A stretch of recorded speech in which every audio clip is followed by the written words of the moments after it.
अस्सलामुअलैकुम व्यूअर्स, क्या हाल है। उम्मीद है सब खैरियत से होंगे।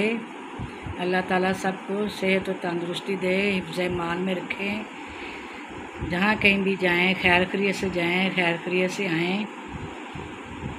बिस्मिल्लाहिर्रहमानिर्रहीम। मेरी रेसिपी, मेरी यादें। आज मैं बना रही हूँ भरे हुए टिंडे। व्यूअर्स, मेरी जो रेसिपी, मेरी यादें, इसमें यह है कि ये टोटल मेरी अपनी फैमिली की रेसिपी होती हैं। इसमें कोई नहीं मैंने सर्च किया होता, कोई चैलेंज या कुछ भी।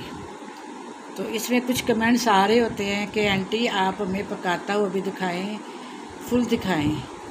तो इसमें यह है कि मैं अगर फिर मेरे पार्ट हो जाते हैं, इसलिए कि मैं भी अकेली होती हूँ। मेरे जब जिस टाइम रेसिपी तैयार हो रही है या करनी होती है तो कोई मेरे साथ अभी नहीं होता। इंशाल्लाह ताला जल्द ही ये रेसिपी आपको टोटल तैयार दिखाई देगी। लेकिन ये थोड़ी सी खुद लॉन्ग हो जाती है, इसलिए किसी में मेरी यार वाबस्ता होती है। क्योंकि एक तो रेसिपी सिखाने वाले होते हैं, दिखाने वाले होते हैं, वो टोटल सिर्फ रेसिपी दिखाते हैं। चलें जी, रेसिपी दिखाई और ठीक है, लोगों से रिक्वेस्ट की, सब्सक्राइब की, लाइक की, जैसे भी है, और चलेगी। मेरी रेसिपी है, इसमें मेरी यादें जुड़ी हुई हैं। क्योंकि मैंने कोई ऐसा कोई किसी से सीखा नहीं, कुछ नहीं किया है। मेरी रेसिपी, मेरी यादें, उसमें यादें वाबस्ता होती हैं, तो इसलिए ये ज़रा सी थोड़ी सी कुछ लॉन्ग हो जाती है। और मेरी हर रेसिपी मेरी याद जुड़ी हुई होगी, कम हो ज़्यादा हो।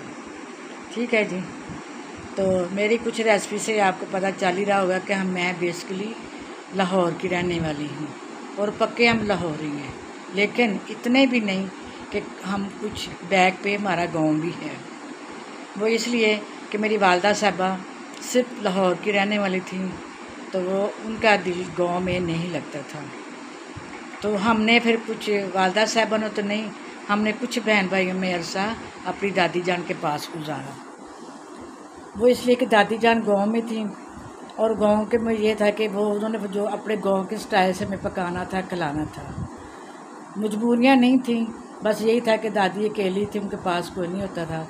फिर यही आपस में अम्मी अब्बू ने आपस में फ़ैसला किया होगा, दादी जान ने भी किया होगा कि जो बच्चा थोड़ा सा बड़ा हो जाता था हम दादी जान के पास चले जाते थे। फिर कम से कम इतना कि हमने अरसा गाँव में गुजारा कि पहली क्लास से लेके मैट्रिक तक। तो ये मेरी यादें साथ साथ चलती रहेंगी, लेकिन ये खाना पीना तो चलना होता ही है ना। तो ज़ाहिर है वो लाहौर में जो है ना, अभी भी हमारी फैमिली में मेरे ख्याल में कोई टिंडे ना फ्राई करके खाता है और ना ही कोई उसको भर के खाता है। वो सिंपल मटन में पकाते हैं और हल्का हल्का सा शोरबा होता है और उससे खाते हैं। लेकिन हम थोड़े से बट चुके थे, कुछ अरसा दादी के पास रहना, फिर लाहौर आ जाना, कोई 10 अरसा दादी के पास रहना, लाहौर आ जाना। दादी जान ने हमें बड़े प्यार से, बड़े नखरों से पाला, लेकिन कुछ चीज़ें गांव में जल्दी मुहैया नहीं होती। ये था कि हम टिंडे खा लेते थे, लेकिन वो है कि उस गांव में उस टाइम वो मटन वगैरह नहीं मिलता था। तो अगर वो होता है गाय का गोश्त, तो वो महीने में 1 या 2 दफ़ा ज़िबा होता था। उसमें भी सब्ज़ी पकानी मुश्किल होती थी। वो दादी जान लेके हमें वैसे ही गोश्त लेके भून भान के खिला देती थी। उसके बाद वहाँ डेली कट्टा होता था, कट्टे का गोश्त। तो वो मैंने आपको कहा ना कि ये कि हम क्या करें, कि लाहौर के थे रहने वाले, तो वो कट्टे को नाम ही सुन के कट्टे का गोश्त, मेरे ख्याल में आज से 2-3 साल पहले रिकॉर्ड तोड़ा कि मैंने कट्टे का गोश्त खाया। हम खाते ही नहीं थे। तो वो ये होता था, फिर दूसरे गांव में बकरे वगैरह होते थे, तो वहाँ फिर स्पेशल जाना पड़ता था, तो फिर बकरे का गोश्त लेके आना पड़ता था। फिर नौ ज़माने में फ्रिजें होती थी, फिर ज़ाहिर उसी टाइम बकरे का गोश्त आना, तो उसी टाइम उसको पका लेना, खा लेना। तो उसमें ये होता है ज़रा कि जिसको ज़रा पसंद होता था, 1 हंडिया दादी जान भून के बना लेती थी, 1 हंडिया में आलू गोश्त बना लेती थी, साथ चावल वगैरह बना लिए। तो फिर साथ तरकारी सब्ज़ी चलती रहती है। तो शुक्र अल्हम्दुलिल्लाह दादी के पास रहने से ये है, गोश्त और बग़ैर गोश्त के मैं वेजिटेबल खाने की शौकीन हो गई हूँ, इसलिए मुझे अब वेजिटेबल बड़ी पसंद है। तो मैं फिर लाहौर का तो नहीं, अपनी दादी जान का जो तरीक़ाकार है वो बनाती हूँ। तो ये देखें व्यूअर्स, मैं अपना कल्चर भी नहीं भूलती। मैंने दौरी में पहले थोड़ी सी बारीक हरी मिर्चें काटी, एक प्याज काटा दरमियाना सा, फिर उसके अंदर सारे गर्म मसाले डाले, पिसा हुआ धनिया, कुटी हुई लाल मिर्च, वो क्या डाला है, हल्दी डाली, हल्का सा नमक डाला बस। और उसको मैंने उसको दौरी डंडे से कूट लिया। कूट के फिर मैंने ये जो टिंडे हैं इनको साफ करके इनको बीच में कट लगा के इनको भर लिया। और मैंने 2 टिंडे छोड़ दिए थे दिखाने के लिए, और इसलिए दौरी में भी कुछ मसाला छोड़ दिया था दिखाने के लिए। टिंडे आप लें, चुन के लें और आज नरम नरम लें, तो उसका ये होता है कि कुछ लोग उसके पूरे टिंडे का उसे काट के पूरा बीच में खाली कर देते हैं, फिर उसको फिल करते हैं। लेकिन अपना अपना तरीका है। मैंने तो दादी जान से ऐसे देखा था, तो दादी जान हमें ऐसे ही बना के खिलाती थी, और उन्होंने फिर थोड़ी सी वेजिटेबल की आदत डाल दी। बेटा डेली गोश्त नहीं आ सकता बकरे का, वो दूसरे गाँव से लाना पड़ता है, और गाय का भी हम खा लेते तो महीने में 10-15 दिन के बाद होता था। वो वैसे दादी जान भी उनके खिला देती थी। तो इस तरह वेजिटेबल की उन्होंने कुछ आदत डाली। तो ज़ाहिर उस टाइम मैं कुकिंग नहीं करती थी, छोटी थी, बस देखती थी। बड़ी बाजी होती थी, दादी जान होते थे, और बड़े भाईजान थे, उनको भी लगा दिया था कि ये सीखो और करो। मैं उस टाइम सब छोटी थी। उसके बाद जब मैं बड़ी हुई, जो बड़े हो गए लाहौर में वापस आ गए, जब मैं भी बड़ी हुई तो फिर तब मैंने थोड़ी बहुत यानी कि वहाँ कुकिंग की। उसके बाद मैं भी लाहौर आ गई, लाहौर से फिर आगे मैंने नर्सिंग वगैरह की ट्रेनिंग करनी शुरू कर दी।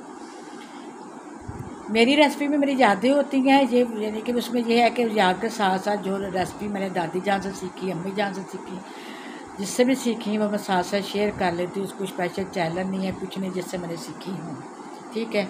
और इंशाल्लाह आप ऐसे फॉलो करेंगे तो आपको बहुत टेस्ट आएगा।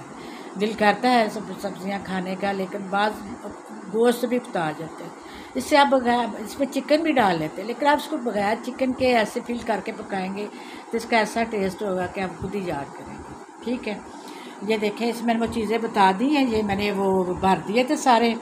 तो उसके बाद ये 2 रह गए थे, ये देख लें आप, मेरे कैमरे के सामने दिखा रही हूँ, हाथ मेरा एक होता है, ये देखें। इसको मैंने 4 टक लगा लिए थे, 1 2 3, ये आपको 4। इसमें वो जो पड़ा मसाला फिर मैं उसको फिल कर लूँ। इसी तरह ये दूसरा, ठीक है।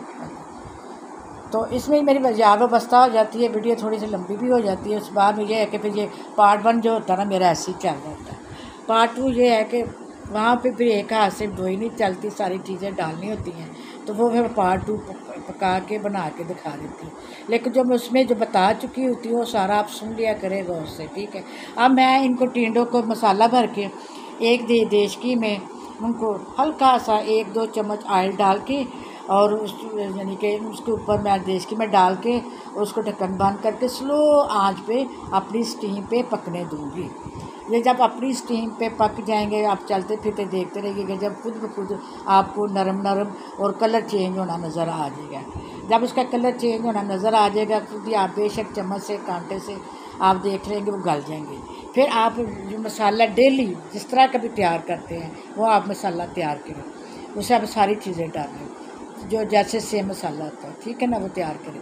लेकिन थोड़ा सा एक इजाफा है कि मैंने ये जो तैयार किया था दौरी में मसाला, हाँ जी, 2 चम्मच मैंने इमली का रस डाला था इसके अंदर। इमली के उसको थोड़ा भिगो के उसको थोड़ा पका ले, वो थोड़ी सी गाढ़ी भी हो जाती है। गाढ़ी होने से जो उसका रस आराम से चला जाएगा। मेरे ख्याल में उसका मैंने बकाया हिस्सा भी रखा हुआ है, वो मैं बाद में भंडिया में डाल लूँगी। ये देखें इसी तरह।